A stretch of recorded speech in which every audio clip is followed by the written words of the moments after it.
of High Expectations Dog Training in Camas, Washington. I'm a certified professional dog trainer and certified behavior consultant.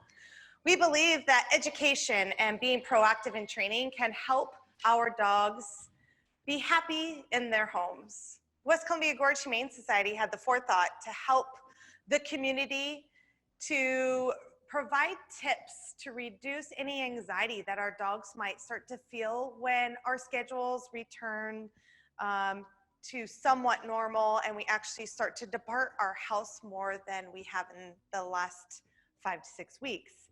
I will go over 5 things that will help to reduce the chances of your dogs developing separation anxiety.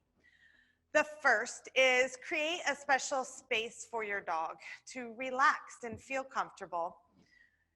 This could be a crate, a special spot in the bedroom, whether that be in their own personalized dog bed or on your own bed.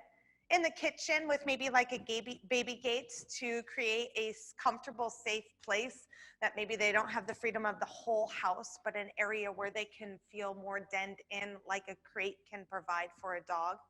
And or also like a laundry room space. Having a specific spot to feel comfortable, a dog will be able to practice relaxed behavior in that area in your presence.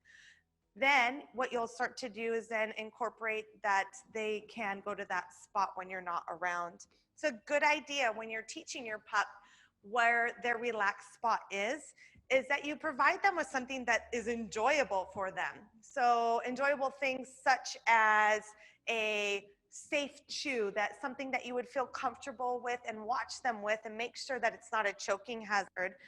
Something where it's tasty on the inside, but then safe where little pieces won't come off and it's not a choking hazard for your dog. Provide those good positive things in that space. The second thing you want to do is you want to start to create your routine and start to incorporate the rituals of what your life will look like.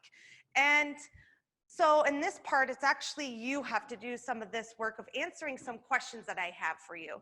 One is, how will you leave? And what I mean specifically by that is, do you leave through the garage door, the front door? Where are the keys located? So how will you leave? And practice that ritual and know what it is in your mind. How often will you leave? And do you leave? Is it usually around 7 in the morning, or is it 11 in the morning, or maybe in the afternoon? Where will you leave your dog safely when you are gone? And start to create that to be that safe, comfortable spot.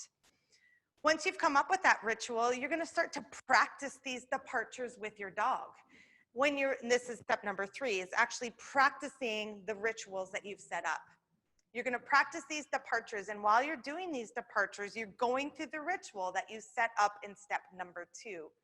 Once you've created your rituals and you practice those departures, you're going to step outside your home, and you're probably not going to work yet, but you can have your cup of coffee out there outside on the front porch or somewhere else, or drive around the block and practice exactly those departures.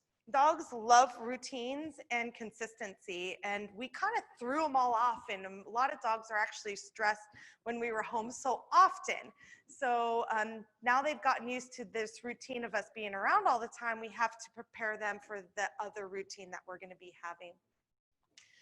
The 4th step is to downplay your returns, which also means you want to downplay your departures. So when you do your departure, you give them the special toy, say thank you, have a nice day, do your departure ritual, step outside, and then when you come back in, you're just downplaying it. You just walk in, put your keys up, put your bag down, and grab yourself a glass of water or something to drink.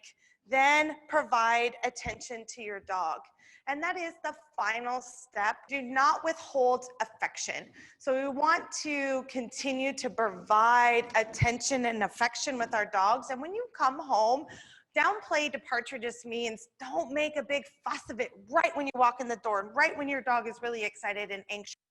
You want to save that for when your dog has relaxed a little bit. And once you've got a more relaxed dog, then you calm down and you can give them affection and love on them.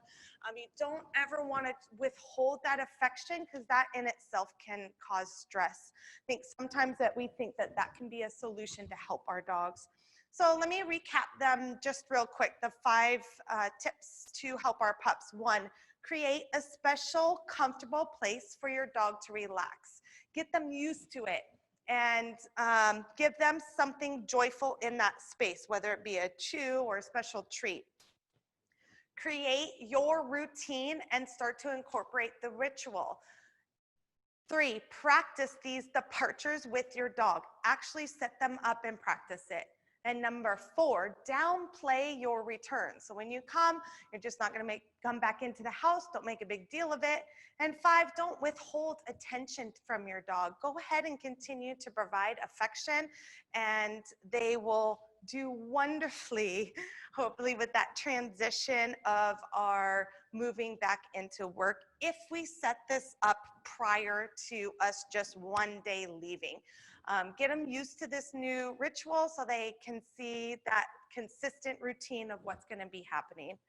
Thanks for listening, and I hope you have a wonderful day. Thank you.